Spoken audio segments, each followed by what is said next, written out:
et à tout à l'heure. Alors, bonjour à tous. Moi, je suis donc Christelle de l'agence Tamazirt Évasion au Maroc. Nous sommes basés à Agadir. Donc, je vais vous présenter dans un premier temps, mais un petit peu notre agence qui nous sommes. Et ensuite, je vous parlerai du Maroc, que beaucoup d'entre vous connaissent probablement déjà, mais je vais faire un focus sur une région qui est moins fréquentée, moins connue, qui est la région Souss-Massa dans laquelle on se trouve à Agadir. Donc voilà, qui est une région qui me tient à cœur de vous faire découvrir, aujourd'hui et peut-être de vous faire part d'un pan du Maroc que vous ne connaissez peut-être pas encore. Donc, si vous avez des questions, n'hésitez pas, mettez-les dans le chat et puis j'y répondrai peut-être à la fin, ce sera peut-être le plus simple. Donc voilà, n'hésitez pas à mettre vos questions et on fera une session de questions-réponses à la fin de la présentation. Alors, voilà, donc je vais enlever ça, voilà, j'ai l'impression que ça ne marche pas. Donc, au niveau de notre agence, alors nous sommes donc un réceptif basé à Agadir depuis 2009. Donc, ça fait 13 ans que nous sommes installés. Nous sommes une agence agréée par le ministère du Tourisme. Nous sommes une équipe franco-marocaine, puisque moi je suis française évidemment, mais installée vraiment au Maroc. Nos domaines d'expertise sont le FIT principalement, avec les voyages sur mesure et le GIR. Nous faisons également du team building et des rencontres sportives. Alors, ce que j'entends par rencontres sportives, nous avons un partenariat, par exemple, avec le grand stade d'Agadir. Et donc, nous organisons des rencontres, des concentrations des équipes de football, par exemple, des différents pays et qui viennent s'entraîner sur Agadir, parce que le stade de football est aux normes FIFA. Donc, au niveau de… voilà, je le fais. Donc, nous, de notre ADN et notre valeur, nos valeurs depuis 13 ans, c'est vraiment le tourisme durable et le tourisme responsable. Donc, on en entend beaucoup parler aujourd'hui. Et c'est vrai que nous, on s'est engagé en ce sens depuis Décidément, excusez-moi, c'est un problème de souris. Voilà, on s'est engagé depuis la création en ce sens. Donc le tourisme responsable, c'est à la fois l'aspect social, donc ça va être encourager les échanges interculturels et évidemment le respect des autres chez lesquels nous allons et qui nous reçoivent les bras grands ouverts. C'est l'aspect environnemental, bien évidemment, et l'aspect économique. J'entends par là que nous assurons des retombées équitables à nos guides ou à nos chauffeurs. À titre d'exemple, par exemple, nos chauffeurs ne vont pas emmener vos clients dans les boutiques à touristes, comme on dit, où ils touchent leur commission, puisque c'est vraiment une pratique courante dans ce genre de pays comme le Maroc. Nous, on se refuse à ces pratiques-là, donc évidemment, on va les rémunérer en ce sens, puisque c'est une perte pour eux, puisqu'ils ne touchent pas sur l'achat de vos clients. Et bien au contraire, ils sont là pour les aider à négocier dans les souks s'ils sont avec eux. C'est vraiment une relation de proximité que l'on a entre nos équipes encadrantes et vos voyageurs. Donc ça, on y tient énormément. Alors, on est également engagé auprès du GERES, qui est une ONG internationale basée à Marseille. Donc, nous sommes partenaires du GERES qui œuvre sur le Maroc à différents niveaux, au niveau des populations, notamment dans le nord vers Midelt, où ils vont aider à la formation, à la construction de bâtiments éco-responsables, notamment des bâtiments scolaires, puisque les hivers sont très rigoureux dans la montagne, dans le nord. Ça va être également de mettre en place des fours spécifiques à l'appui à l'émergence d'un parc national de cuisson durable pour les boulangeries dans les villages. Donc voilà, ils ont plusieurs actions au Maroc et nous, au sein de notre agence, nous les soutenons en reversant une partie des voyages de nos clients.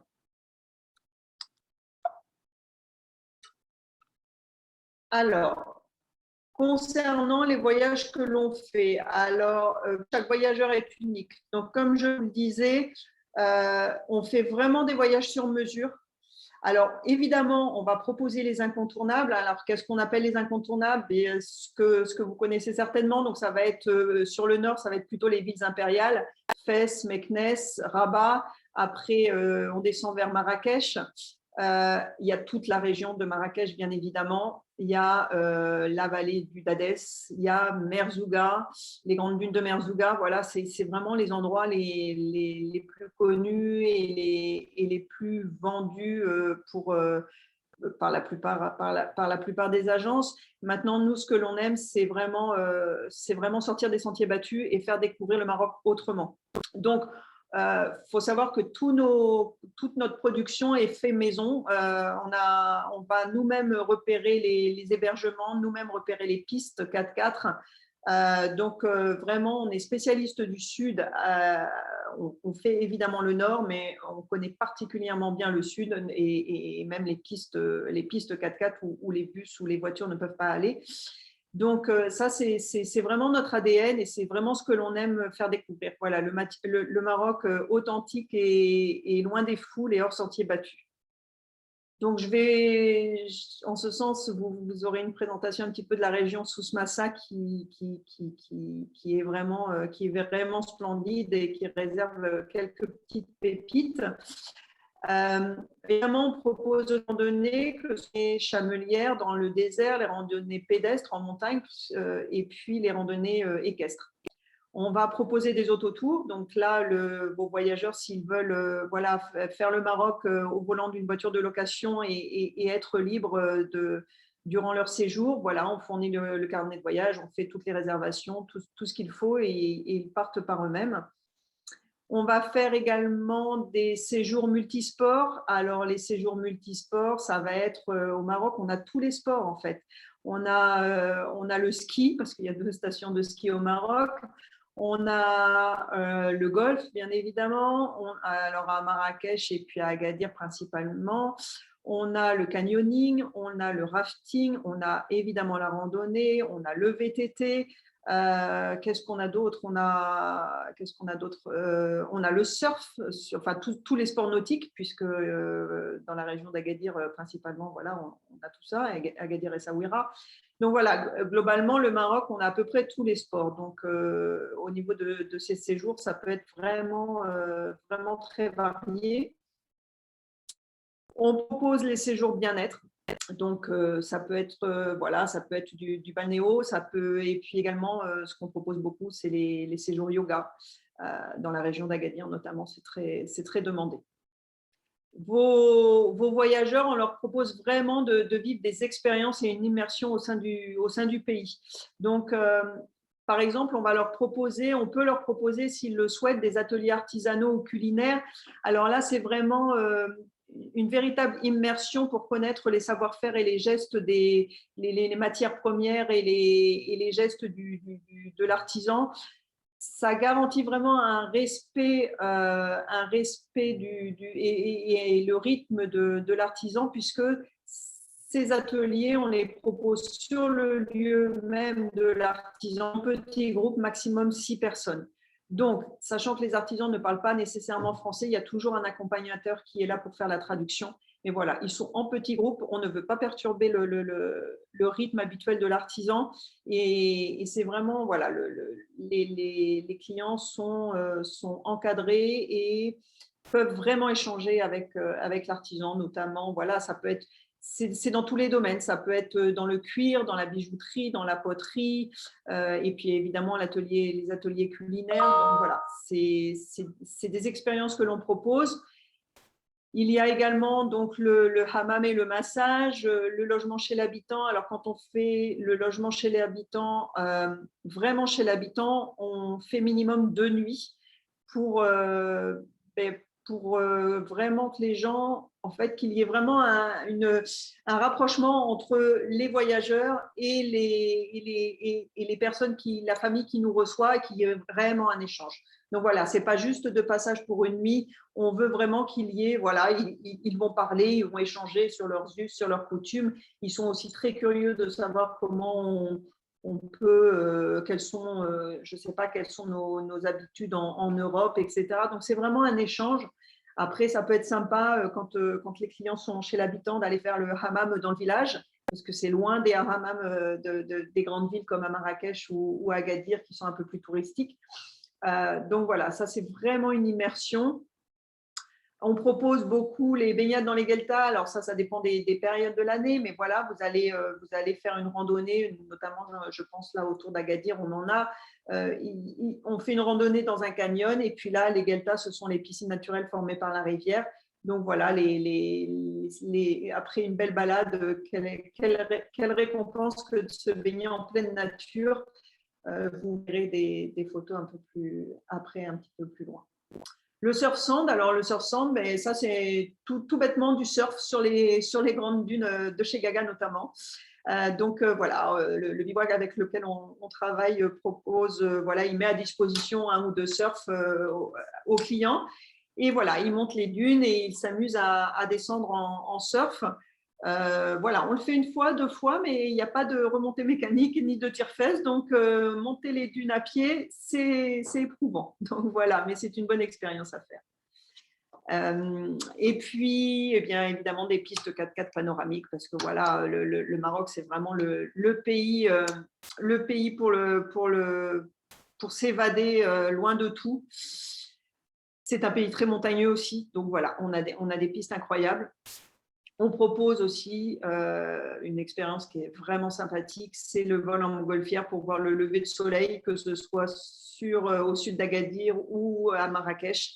Donc, lever très matinal, on prend en charge les clients vers 5h45, le temps de se rendre sur la base de décollage, et voilà, ils sont dans la nacelle et ils voient le lever de soleil depuis la nacelle, c'est vraiment chouette, avec un bon petit déjeuner en arrivant et en atterrissant. Alors, au niveau des hébergements que l'on propose, donc nous, on propose, on se fait fort de travailler avec des petites structures. On privilégie évidemment le côté authentique, parfois insolite, parce qu'on peut très bien aller dormir dans un village tout en terre, et ce n'est pas des villages souterrains, mais ils ont des ruelles couvertes. Donc voilà, c'est assez sombre, mais c'est un hébergement très typique du sud marocain. Donc ça va être là vous voyez, c'est une photo d'un des riads sur Marrakech avec lequel on travaille. Ça va être des riads, ça va être des maisons d'hôtes, ça va être des casbahs ou des gîtes en montagne si on fait de la randonnée, évidemment chez l'habitant comme je vous en ai parlé, ou alors des petits hôtels familiaux. Mais voilà, on peut aller du plus simple au plus luxueux. Il y en a vraiment pour tous les budgets, pour tous les goûts. Après, ça dépend bien évidemment des étapes aussi, parce que dans les endroits un peu moins touristiques, on n'a pas une offre hôtelière très, très variée. Je pense notamment à un endroit, par exemple, à Tafraout, qui est dans la montagne à 3 heures au sud d'Agadir. Voilà, il y a un hébergement qui est très correct et, par exemple, une maison d'hôte qui est beaucoup plus simple, beaucoup plus rudimentaire, mais que moi, je mets en avant auprès de nos voyageurs parce que c'est vraiment une expérience, on est bien accueillis, c'est au cœur du village. Donc, et puis voilà, et puis on fait travailler des Marocains. J'avoue que voilà, moi, j'essaie de faire travailler au maximum les endroits tenus par les Marocains. Donc voilà, évidemment pour les GIR, on va adapter les hébergements parce que typiquement, voilà, on a des maisons d'hôtes par exemple qui n'ont que 4 ou 5 chambres, donc pour les groupes, c'est plus difficile. Donc en fonction des étapes et de la taille du groupe, évidemment, on adapte. Alors voilà, là vous avez un exemple d'hébergement avec lesquels on travaille depuis longtemps. Donc là c'est un hôtel très sympa qui est à la sortie du désert. Donc quand vous avez fait une nuit dans le désert avec 5 heures de piste, une partie sablonneuse, une partie caillouteuse, où on est un peu secoué dans tous les sens, les clients apprécient beaucoup. Souvent on arrive le midi et ils ont l'après-midi au bord de la piscine de l'hôtel, c'est quand même fort apprécié. Ça, c'est une maison d'hôte dans un canyon au sud d'Agadir. Et là, typiquement, par exemple, ils n'ont que 4 chambres. Donc, pour les groupes, on ne peut pas loger là. En revanche, Je fais arriver le midi, les clients partent toute l'après-midi dans le canyon avec un guide. Ils vont se baigner dans les gueltas et puis ils vont visiter un rucher collectif, je vous en parlerai après. Et le soir, si c'est un groupe, on ne dort pas dans cette maison d'hôte, mais en revanche, on fait 45 minutes de route et là, il y a un autre campement un peu plus loin qui est très sympa et là, qui a une capacité d'accueil plus importante. Ça, c'est l'intérieur d'une tente d'un bivouac luxe avec lequel nous travaillons dans le désert. Et puis ça, par exemple, c'est un autre hôtel avec lequel nous travaillons. Donc voilà, on a vraiment une offre très variée en fonction des envies de chacun. On adapte vraiment des envies, des budgets, voilà. Alors, au niveau du Maroc, donc le Maroc, c'est vraiment, on a pour habitude de dire que le Maroc est un pays aux 1000 facettes, et ça, c'est vrai, vous allez le voir. On va déjà faire un point sur la situation Covid dans un premier temps. Alors, depuis le 7 février, le Maroc est ouvert à nouveau. La France a également a mis le Maroc en zone verte, donc ça, c'est une bonne nouvelle. Au niveau des points sur les conditions sanitaires. Alors, il faut le passeport vaccinal valide, sachant que le Maroc reconnaît la réciprocité avec les différents pays. C'est-à-dire qu'un passeport vaccinal valide en France sera valide au Maroc, qu'il y ait 2 doses ou 3 doses, du moment qu'il est valide dans le pays de provenance, le Maroc le reconnaît. Il faut aujourd'hui un test PCR négatif de moins de 48 heures. Donc ça, c'est en pourparlers. Je pense que ça va être levé dans quelques temps. Mais à ce jour, il est toujours d'actualité de présenter un PCR négatif de moins de 48 heures.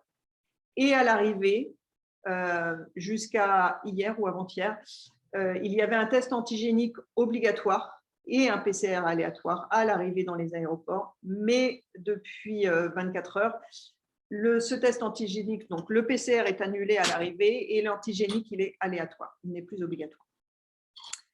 Au niveau des cas particuliers pour les enfants, donc pour les moins de 6 ans, l'accès est libre, aucune restriction de vaccin ou de PCR. En revanche, pour les enfants de 6 à 18 ans, il faut fournir un test PCR négatif de moins de 48 heures et donc le test antigénique aléatoire également à l'arrivée, éventuellement.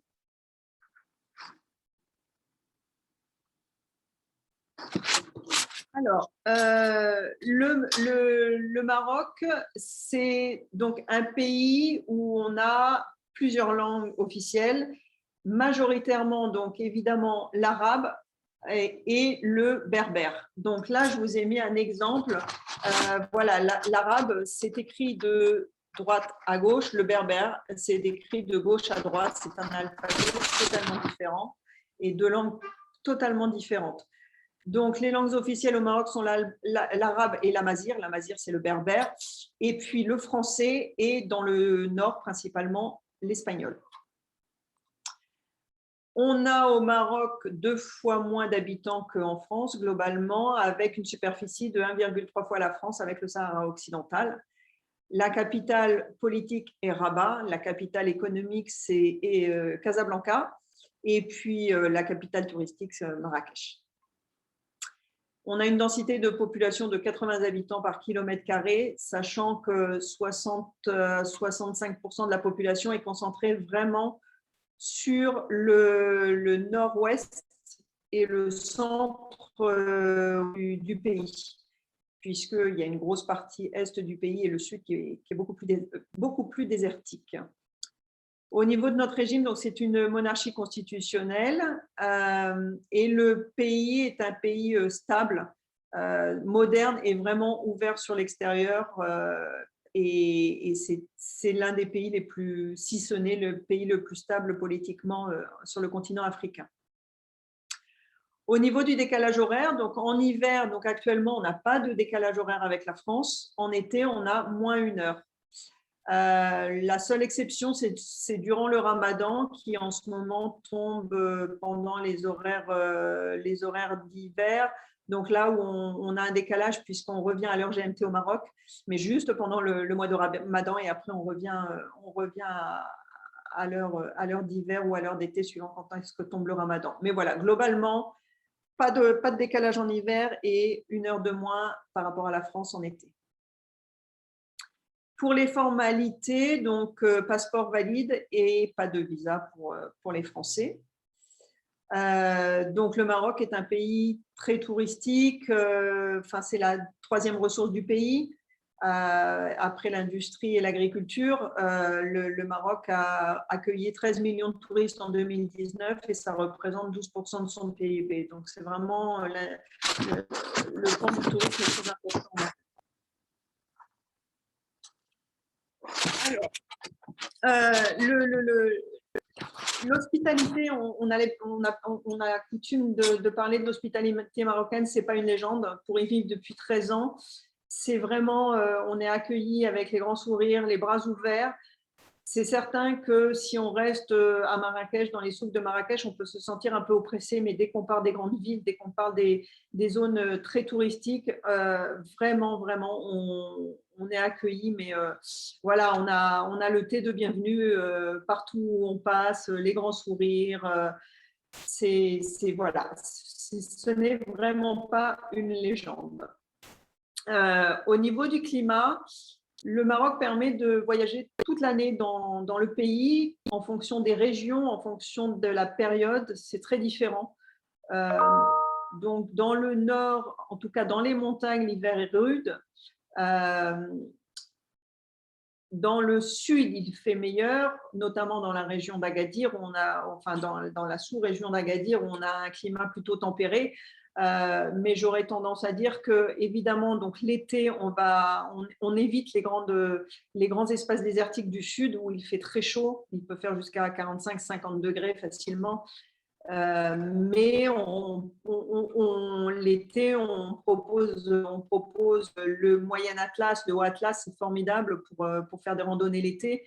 Il y a également tout ce qui est bord de mer avec les activités nautiques comme le surf, le kitesurf. Donc voilà, on peut venir au Maroc vraiment en toute période de l'année. La gastronomie marocaine est reconnue, c'est la 2e cuisine au monde. Alors, il y a le tagine et le couscous qui est très connu, mais avec des plats beaucoup moins réputés, mais internationalement beaucoup moins réputés, mais par contre, au niveau local, très courus, comme le rfissa ou le sfa, qui sont 2 plats vraiment, ce sont des plats, on a beaucoup de plats sucrés salés au Maroc. Donc voilà, on a beaucoup de petites, voilà, on a aussi des spécificités culinaires en fonction des régions. Donc c'est en ça voilà, on fait aussi découvrir ces spécialités culinaires aux voyageurs quand ils sont en circuit au Maroc. Le pays a un patrimoine historique riche. Alors, il y a les villes impériales, évidemment, que je l'ai cité tout à l'heure, Fès, Marrakech, Meknès, Rabat. On a également tout ce qui est les Ksars. Donc, les Ksars, enfin les Ksours au pluriel, ce sont les villages fortifiés du sud. On a les Kasbahs, on a les Kasbahs, voilà, et on a les greniers collectifs. Je vous en parlerai un petit peu après. Et on a à peu près une dizaine de sites classés au patrimoine mondial de l'UNESCO, notamment les médinas de Fès, de Marrakech, de Meknès, quelques sites à Rabat. On a aussi le site de Volubilis qui est classé, le village de Aït Ben Haddou, qui se situe à quelques kilomètres de Ouarzazate. Donc voilà, un patrimoine très riche. Un savoir-faire artisanal également riche, avec, eh bien voilà, on va avoir, ici vous voyez la photo, ce sont les tanneries de Fès. On va avoir donc le travail du cuir, on va avoir la dinanderie, on va avoir le travail de l'argent, on va avoir les poteries, on va avoir, qu'est-ce qu'on va avoir d'autre? La vannerie, l'orfèvrerie, la mosaïque, le zélige, la sculpture sur bois, tout ça. Tous ces savoir-faire peuvent être découverts par vos voyageurs dans leur séjour au Maroc. Au niveau de l'offre d'hébergement, donc elle est complète et vraiment variée. Comme je le disais, ça va du plus simple au plus luxueux, du plus petit au plus grand. Marrakech, voilà, par exemple, Marrakech, on a l'incontournable, c'est les riads. Moi, je trouverais dommage d'aller à Fès ou à Marrakech, par exemple, et ne pas dormir en riad. Et voilà, au détour d'une ruelle, on ouvre une porte et on tombe dans ces riads qui sont juste somptueux.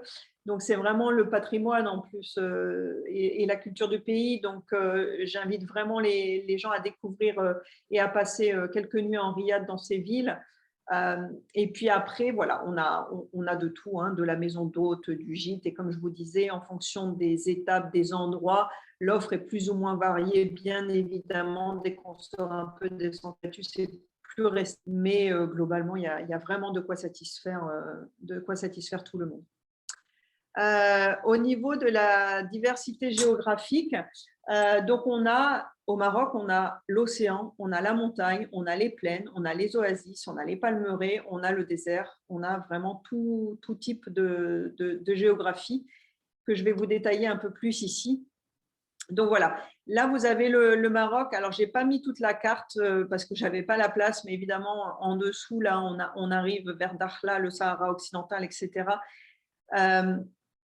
On a en tout 3500 km de côte, dont 500 km ici sur la Méditerranée. D'accord. À Agadir, on est situé à Agadir, on est à peu près 900 km ici du nord, à Tanger, et on doit être à peu près à 1700 km de la frontière ou 1900 km de la frontière mauritanienne. On a parcs nationaux. Alors, les plus connus, ça va être le parc national du Toubkal, qui est au sud de Marrakech, dans la région d'Imlil, qui est connu pour le Toubkal, qui est le plus haut sommet d'Afrique du Nord et du Maroc, évidemment, à 4167 mètres d'altitude. On a également le parc régional du Souss Massa. Donc ça, c'est une réserve ornithologique qui se situe ici, donc sur la côte entre Agadir et Tiznit. Il abrite une flore et une faune reconnues par les ornithologues du monde entier, avec plus de 300 espèces, dont 13 espèces endémiques, et notamment l'ibis chauve, qui est l'une des dernières colonies au monde et qui se situe dans le parc national Souss Massa. Dans ce parc national, on va avoir des adax, enfin, on a une réintroduction des populations d'adax, d'oryx, de gazelles ou encore d'autruches. Le parc national d'Iriki, donc c'est un parc qui se situe dans la province entre Zagora ici et Tata. Donc c'est un parc au paysage désertique, puisque le lac Iriki, qui est situé à côté des grandes dunes de Chegaga, voilà, se situe au cœur du parc national. Nous avons également le parc national d'Ifrane. Alors Ifrane, on la surnomme la Suisse marocaine. C'est également la deuxième station de ski du Maroc, avec Oukaïmeden qui est plus dans la région de Marrakech. Donc voilà, on a le parc national d'Ifrane. Et après, on a aussi des parcs nationaux vers Fès. Je pense notamment au parc national de Tazeka, qui est magnifique. On en a aussi également dans le nord, vers Al Hoceima. Voilà, une dizaine de parcs au Maroc. Nous avons également donc là, ici, nous avons l'erg Chegaga, donc qui se situe dans le parc, enfin, à côté du parc national d'Iriki. L'erg Chegaga, c'est un erg de 35 km sur 15 km, et les plus hautes de dunes avoisinent les 300 mètres de haut. Cet erg-là, il est accessible uniquement en piste 4x4. Il n'y a pas de route, rien du tout. Donc on part, il se situe entre Foumsguid et Hamid. Il y a 5 heures de piste au total, sachant qu'on s'arrête en chemin pour passer une nuit au moins dans les dunes, dans un bivouac. Donc voilà, c'est vraiment l'endroit le plus, c'est l'erg le plus sauvage, on va dire, même s'il est quand même assez connu et puis réputé. C'est notamment par ici que passait le Paris-Dakar il y a quelques années. Nous avons ici Voilà, ici, l'ergue Chebi, plus connu sous le nom de Merzouga, qui est un ergue qui fait 22 km sur 5 à peu près. Et les dunes sont un peu moins hautes qu'à Chegaga, mais je crois elles avoisinent à peu près les 200 mètres de haut, 150-200 mètres de haut. Alors, Merzouga, par contre, il y a la route goudronnée qui vient jusqu'aux dunes presque. Les dunes ne sont pas du tout de la même couleur. Donc voilà, à Chegaga, les dunes vont plus être ocre, jaune ocre. À Merzouga, c'est vraiment des dunes avec un sable plutôt orangé. Et au coucher de soleil, c'est vraiment un orange flamboyant. Pardon. Donc, effectivement, du fait que la route goudronnée vient jusqu'aux dunes, c'est vraiment cette ergue-là qui est très connue au départ, notamment ou de Ouarzazate ou de Marrakech. Beaucoup d'agences vendent cette ergue-là. Le Maroc est également un pays très montagneux. Donc, vous avez au nord ici le Rif, avec une moyenne avoisinant les 2000 mètres d'altitude. Vous avez ensuite, on a ici le Moyen Atlas. Son point culminant, c'est le Djebel Bounasser à plus de 3350 mètres d'altitude. Le Moyen Atlas, il est composé de roches calcaires et de plateaux plutôt volcaniques. Et ces plaines, eh bien, dans le Moyen Atlas, ce sont des plaines avec des cèdres sur ces pentes, vraiment des grandes forêts de cèdres. Comparé au sud, ça n'a absolument rien à voir au niveau de la faune et de la flore. Vous avez également le Haut Atlas, donc le Haut Atlas qui est plus là au sud de Marrakech avec le Djebel Toubkal à 4167 mètres d'altitude. On a également une autre montagne à plus de 4000, c'est le Mgoun, qui est à 4071 mètres d'altitude. Donc là, on va avoir ici, dans cette région-là, on va avoir le Haut Atlas occidental, donc avec le Toubkal. Ensuite, ici, attendez, je vous mets ma souris, voilà. On va avoir donc plutôt le Haut Atlas central avec le Mgoun à 4071. Et un peu plus au sud, un peu plus au nord, pardon, on va avoir avec le Djebel Ayashi, voilà, je vous mets, qui est le Haut Atlas oriental. Et enfin, nous avons au sud d'Agadir l'Anti-Atlas, qui est quand même une chaîne qui fait 600 km de long. Donc, vous voyez, elle commence au sud d'Agadir et s'étend jusqu'à l'est de Ouarzazate, avec le point culminant qui est le Djebel Sierroa, qui est par ici, dans la région, dans la région de Taléouine. Alors, donc, comme je vous disais, je souhaite vous faire un focus sur la région Souss-Massa. Donc, la région Souss-Massa, voilà, c'est la région ici d'Agadir, la sous-région d'Agadir, qui est beaucoup moins fréquentée que la région de Marrakech ou encore Ouarzazate, et qui n'en reste pas moins sublime, évidemment. Et voilà, c'est vraiment une région qu'on a à cœur de faire découvrir parce que plus hors sentier battu, moins de monde et vraiment c'est une région qui… Alors on a une douceur du climat, comme je vous le disais, nous par exemple, typiquement à Agadir, la moyenne l'hiver, on a une moyenne de 20 degrés. À Noël, c'est très fréquent qu'à Noël il fasse entre 25 et 27 degrés. Donc ça c'est très spécifique à Agadir, mais dès qu'on est dans les montagnes, évidemment c'est un peu plus frais.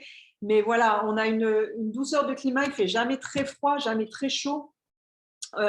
Et puis, on a une variété de paysages et une richesse patrimoniale, vous allez le voir plus loin. Voilà, on a des canyons, on a des oasis, on a la mer, évidemment. Donc, c'est vraiment pour les amoureux de la nature, puisqu'on est entre océan et montagne. Vraiment, et quand je vous dis la région, on est à 3h30, 4h de route maximum d'Agadir. Agadir, c'est également tous les produits du terroir. Alors, voilà, la région Ici, on est dans une région de la biosphère d'Arganré, donc ça monte jusqu'à Essaouira ici, Taroudan, Tafraout, voilà, toute cette région-là, c'est vraiment la région de l'Arganré. D'où est extraite la fameuse huile d'argan que vous connaissez sans doute. Donc, il y a l'huile d'argan alimentaire, il y a l'huile d'argan cosmétique. Avec l'huile d'argan, on fabrique ce qu'on appelle, excusez-moi, j'ai mon téléphone qui arrête. Voilà. On fabrique ce qu'on appelle le Nutella marocain, c'est le hamelou, c'est un mélange d'huile d'argan, d'amandes torréfiées et de miel. Donc voilà, c'est très bon. Nous avons également ici, dans la région de… Alors, je ne sais pas si c'est mis sur la carte, non, c'est un petit peu plus loin par là. Nous avons Taléouine, qui est la région du safran. Donc, la récolte se fait au mois d'octobre. Nous avons dans la région de Tafraout ici, entre autres, hein, parce qu'on n'a pas que à Tafraout, mais c'est une région d'amandiers. Et là, en l'occurrence, février, c'était la saison des amandiers en fleurs. Donc, c'est absolument magnifique. Si vous pouvez, si vos voyageurs viennent à cette saison-là, c'est vraiment magnifique à voir. On a des fleurs, ça ressemble un peu à la fleur du cerisier. Ça va du blanc, suivant parce qu'il y a plusieurs sortes d'amandes. Donc, en fait, ça va de la fleur blanche à rose pâle, en passant par le rose beaucoup plus soutenu et un peu fuchsia. C'est vraiment splendide. Qu'est-ce qu'on a d'autre? Eh bien, dans la région, oui, dans la région de Tata, un peu plus au sud ici, on a des palmeraies avec les dattes. Et donc, on a plusieurs sortes de dattes et on fabrique également la confiture de dattes. C'est très, très bon. On a dans la région, un peu partout, on a aussi beaucoup de miel. Donc, ça va être du miel d'eucalyptus, de forte, de thym, de fleurs d'oranger, de caroubier. Voilà, on a plusieurs sortes de miel. Donc, vraiment, vraiment une région riche en produits du terroir.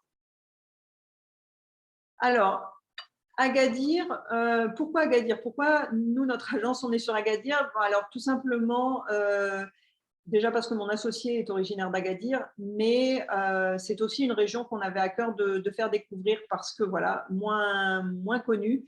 Agadir est surtout réputée pour être une station balnéaire, mais vraiment, ce n'est pas que ça. Donc, à Agadir, on a, comme je vous disais, un climat tempéré. On a 300 jours d'ensoleillement dans l'année. On a une baie de 7 km de plage. On a une marina. On a une offre hôtelière de bonne qualité. On a également une autre station balnéaire qui s'est construite là, à 15 km au nord d'Agadir, Tarazout, qui est vraiment connue. Alors là, c'est un peu la Mecque du surf. C'est vraiment réputé pour le surf et pour le yoga. Donc voilà, on a toutes sortes d'activités nautiques, hein, surf, paddle, kitesurf, voilà, le flyboard, quoi d'autre? Bon, évidemment du jet ski, voilà, il y a de quoi contenter tout le monde. Mais Agadir, ce n'est pas qu'une station balnéaire. Agadir, c'est vraiment entouré de montagnes.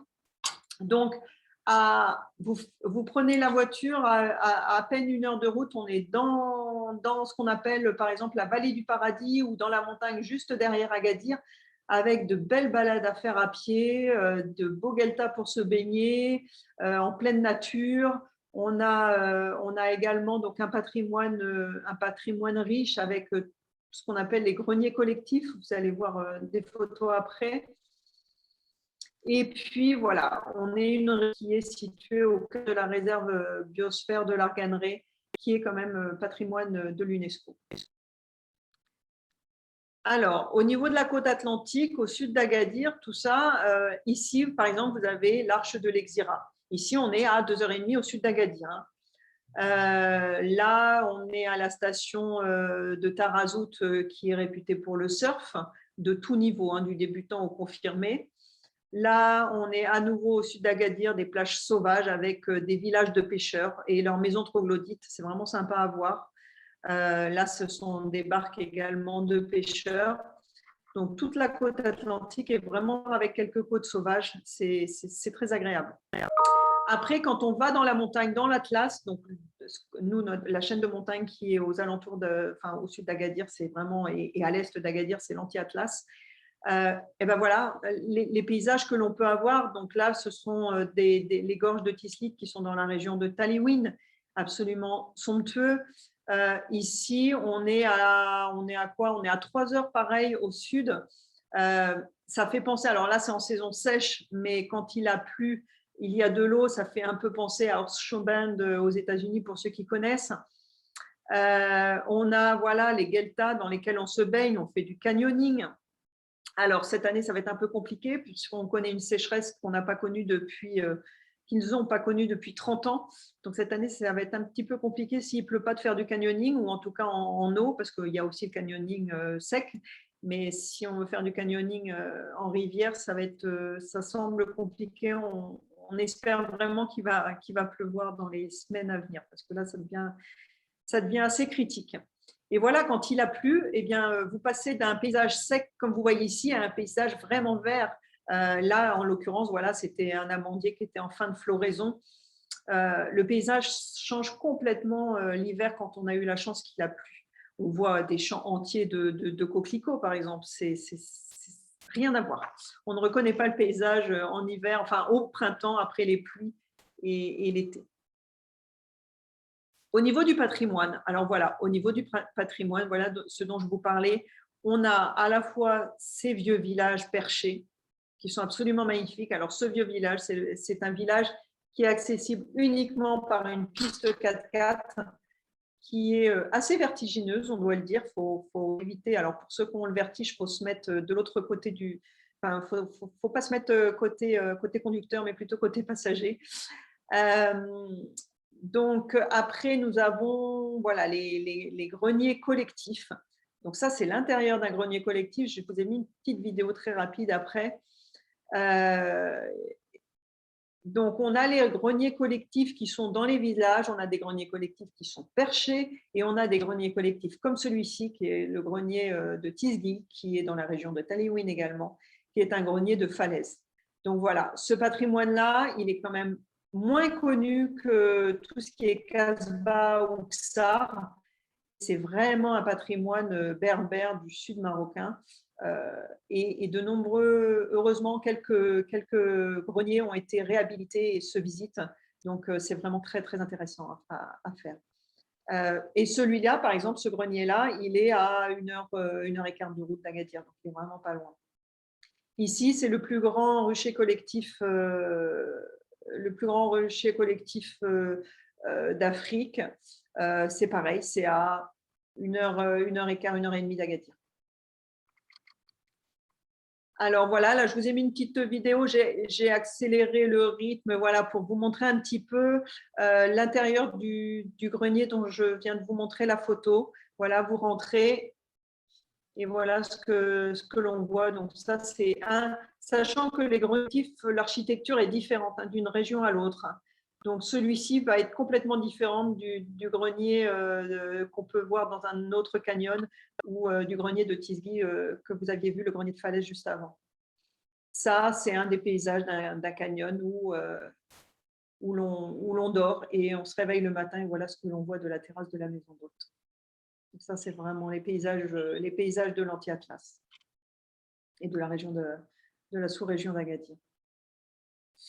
Alors, voilà, donc je vous remercie pour votre écoute. Moi, ce que je vous propose avant de passer aux questions-réponses, c'est de peut-être vous passer une petite vidéo que j'avais faite il y a 2 ans pour vous montrer un petit peu différents aspects du sud marocain. Et puis, je vais voir si… Alors, vous me dites, je vais arrêter ce partage-là et je vais partager la vidéo. N'oublie pas de cocher la petite case pour le son. Oui, ouais. Alors, ma vidéo, je fais tac, elle est où? Ça va être là. Si vous avez des questions, commencez à les mettre dans le chat, comme ça on pourra les lire après la vidéo. Hop, je vois pas.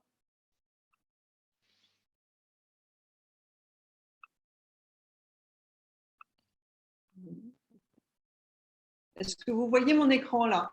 Oui, on voit des La spacieuses vidéo, maisons, vous voyez? des propriétés de Pardon? campagne. On voit que tu cherchais des maisons. Non, pas du tout. C'est pas du tout ça. Là, on voit un écran avec des maisons. Non, alors, attends. C'est le danger du partage d'écran. La dernière fois, comme ça, pendant que tu cherches ton partage d'écran, je raconte, on faisait Ah un non, il est webinaire bon. avec Pierre, Ouais. qui est agent connaît un rayon, un magasin de vélo, et je lui envoie des messages à un moment lui disant des trucs sur Skype pendant qu'il parlait. Et il avait oublié qu'il avait son partage d'écran, et à un moment, il revient sur la conversion Skype, et tout le monde voyait ce que je lui avais dit pendant qu'il présentait son truc. Ouais, j'espère que tu n'as pas dit des choses Non, compromettantes. c'était pas méchant. Non, ça allait, c'était gentil. Je lui disais d'accélérer ou de parler plutôt de ça, etc. Et, et au moment et à la fin, il lisait et donc on voyait qu'il parlait plus. Il commençait à lire ses messages sur son Skype. Là, vous voyez mon écran, c'est bon? Là, c'est bon là. Alors, bon, la vidéo, je vais vous demander un peu d'indulgence. Ça fait 2 ans, elle est ce qu'elle est. Je ne suis pas une pro des montages vidéo, mais ça va vous donner un bon exemple. Hop. Vous avez le son, vous avez tout. On a le son, c'est bon, ouais. Si ça rame un peu, on l'enverra de toute façon en lien.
Alors là, je coupe parce que c'est juste une dédicace que des clients ont fait.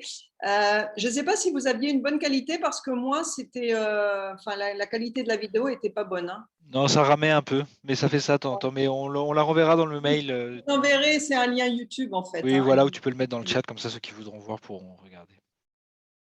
ouais, je vous la mets toute. Ah, oublie pas d'enlever le partage d'écran, parce que si jamais tu retournes sur un truc Non, plus perso. non, je vous partage juste cette. Voilà. Alors, est-ce que vous avez quelques questions pour Christelle?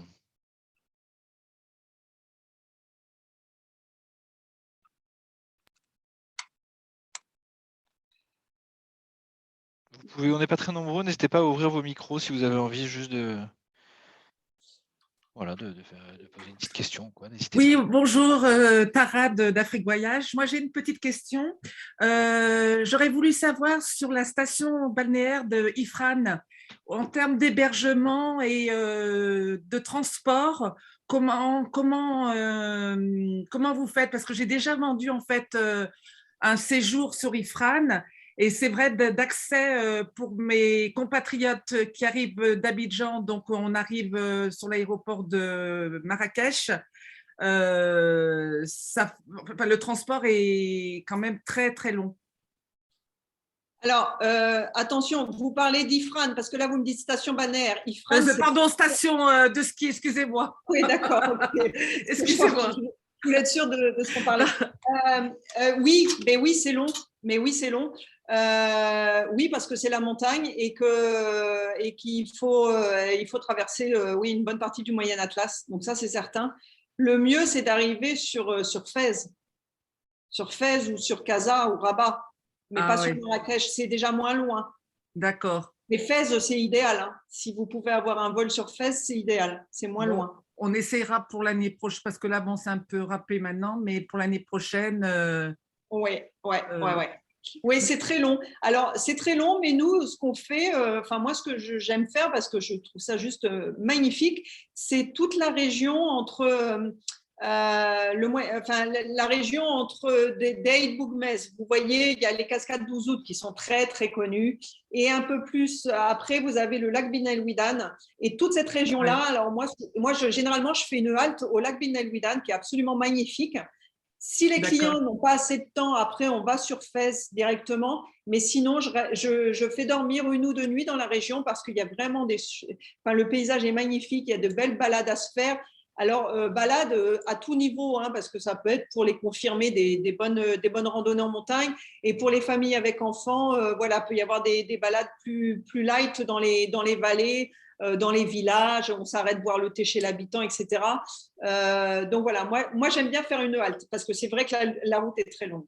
D'accord. Et ça, c'est super. Et en termes d'hébergement, il y a des hôtels au niveau de cette halte ou c'est chez l'habitant? Alors, au niveau d'Ifrane, oui, il y a des hôtels. Et puis, au niveau on peut trouver.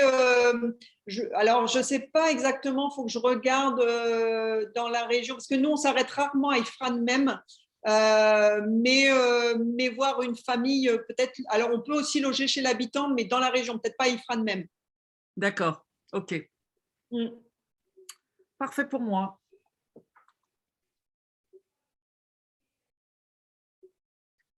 N'hésitez pas si vous avez d'autres questions. Alors, j'espère que j'ai réussi à vous… Enfin, peut-être, je ne sais pas, je serais intéressée de savoir si vous connaissiez la région que je vous ai fait découvrir, parce que j'avais vraiment à cœur de vous faire découvrir le Maroc autrement et peut-être une partie du pays que certains ne connaissaient pas. Bon, le Maroc est quand même un pays relativement connu et voilà, j'avais vraiment à cœur de faire un focus sur notre région. Et je serais intéressée de savoir si certains d'entre vous la connaissent déjà et voilà.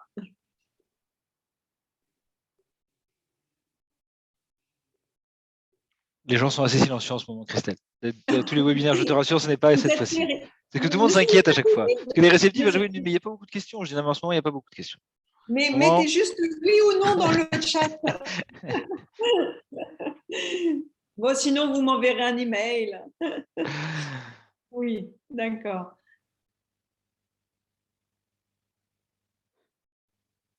Ah, il faut allumer le micro, Yann et Nicole. Bonjour à tous. Bonjour. Bonjour. Moi, j'ai eu l'occasion d'aller à Mirlef. À Mirleft.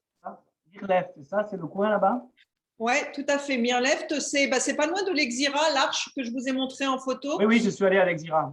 Voilà, oui, tout à fait. Des vendeurs de jus d'orange. Je me rappelle. Ouais. Derrière. Presser manuellement les oranges.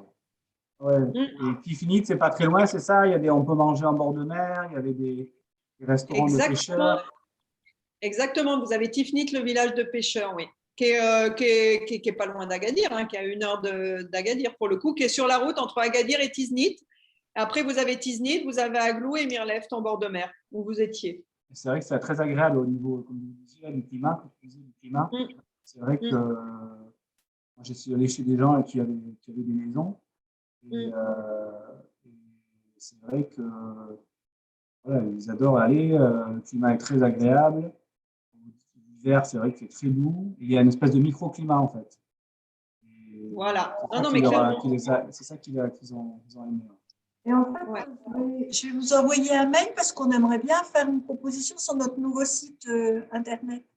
Oui. Sur le Maroc. Ouais. N'hésitez pas. Moi, je vous dis, c'est après en fonction de vos… Alors, moi, j'ai vraiment… en fonction des personnes, si vous me dites c'est une famille avec des enfants qui soient en bas âge ou en fonction de la période, on fait des propositions différentes parce qu'évidemment… Oui, sur mesure. Ouais, mais vraiment parce que par exemple, effectivement, à partir de juin jusqu'à septembre, par exemple, l'ergue chez Gaga, où c'est la piste, là, les grandes dunes de sable, et vraiment on n'y va que par la piste. Nous, on ne le fait pas l'été, il fait vraiment trop chaud. Et le problème, c'est qu'il n'y a pas d'hôtel en solution B au cas où il fait trop chaud. Donc voilà, il y a des endroits qu'on évite. Mais globalement, après, si les gens ne craignent pas la chaleur, nous, je sais que tous les étés, on a quand même des circuits. Moi, je préviens quand même les personnes, il ne faut pas craindre la chaleur. Mais souvent, on adapte le programme, en fait. On fait plutôt des visites le matin et puis l'après-midi, c'est un peu de farniente au bord de la mer ou de la piscine et puis plutôt une visite ou une balade en fin d'après-midi quand il fait un peu plus frais, quoi.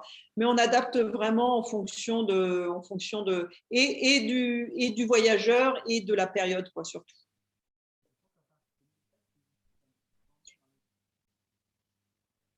Ah, je vous entends plus. J'ai plus de son. Je dis à partir de Mirlef, il y avait quelques heures de route, je crois 2-3 heures. On pouvait dormir dans des dunes, des choses comme ça. Il y avait un petit désert, c'est ça? Je vous entends très très mal. Oui, on vous entend pas bien. Mirlef, oui. à partir de Mirlef, il y avait 2-3 heures de route et il me disait qu'on pouvait dormir dans des dunes, faire une excursion à la journée. Je ne sais pas si c'est. Oui, alors peut-être qu'on vous parlait de plage blanche. Je ne sais pas. Dans la région de Golmim. Voilà, après, moi, je vous ai parlé que de cette région-là, mais il y a encore tout le sud. Il faut savoir que après la région de Mirlef, Golmim et tout ça, on a tout le sud avec le Sahara côtier jusqu'à Dakhla qui est très connu maintenant puisqu'il y a des vols directs de Paris, qui est très réputé pour le kitesurf. Donc, c'est vraiment une lagune entourée de dunes de sable et qui est vraiment réputée pour le kitesurf. Et après, c'est la frontière un peu plus, encore à quelques centaines de kilomètres après, c'est la frontière mauritanienne. Mais oui, il y a… Mais après, si vous parlez des grandes dunes de chez Gaga, c'est quand même plus loin. De Mirlef, il faut compter quand même plusieurs heures de route. Bon, merci beaucoup. Merci beaucoup. Merci beaucoup. Présentation. Merci.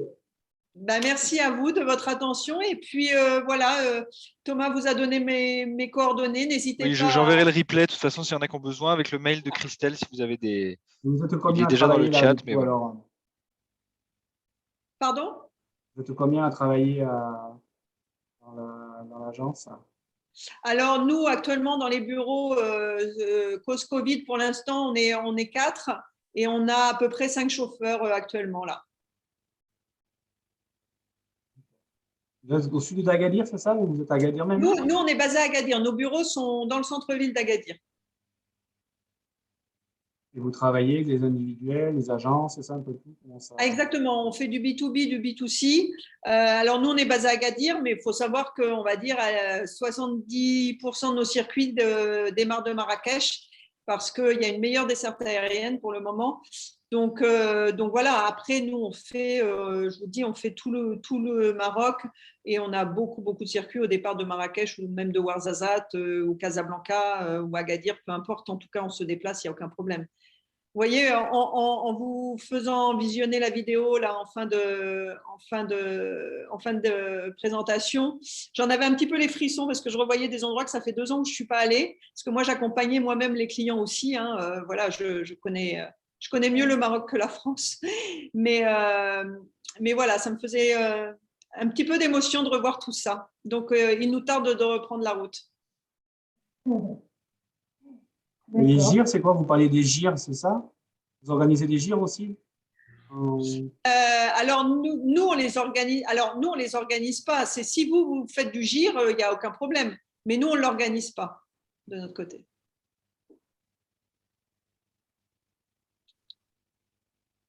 Et voilà, après, on a des team building aussi. La semaine prochaine, on a 100 personnes pendant 3 jours sur Marrakech. Donc, ça aussi, on sait faire. Il n'y a pas de souci là-dessus. Vous avez des bureaux sur Marrakech ou que Agadir? Non, que sur Agadir. Après, on se déplace. Maintenant, avec l'autoroute, c'est très facile. En 2h30, on est sur Marrakech. Donc, Oh, mais ça, j'espère que ça va bien repartir, il n'y a pas de raison. On Ouais, sent, ça plaît, ça plaît, hein. on sent une reprise, ouais. C'est pas encore, voilà, mais on sent quand même une reprise. Ouais. Ah, c'est vrai que ça plaît beaucoup, hein, quand même, hein. C'est un tel dépaysement, 6 coups d'avion, c'est Bah, c'est 3 incroyable, heures, quoi. hein. C'est 3 heures de la France et vous êtes dans un dépaysement total à seulement 3 heures, quoi. Ah, il y a pas, Donc, ouais, c'est ça. Ouais, ouais, ouais. des paysans que les Canaries. Ouais. Parce que Merci chez à nous tous. aussi, Merci hein. beaucoup, Christelle. Oh, pardon. Merci, hein.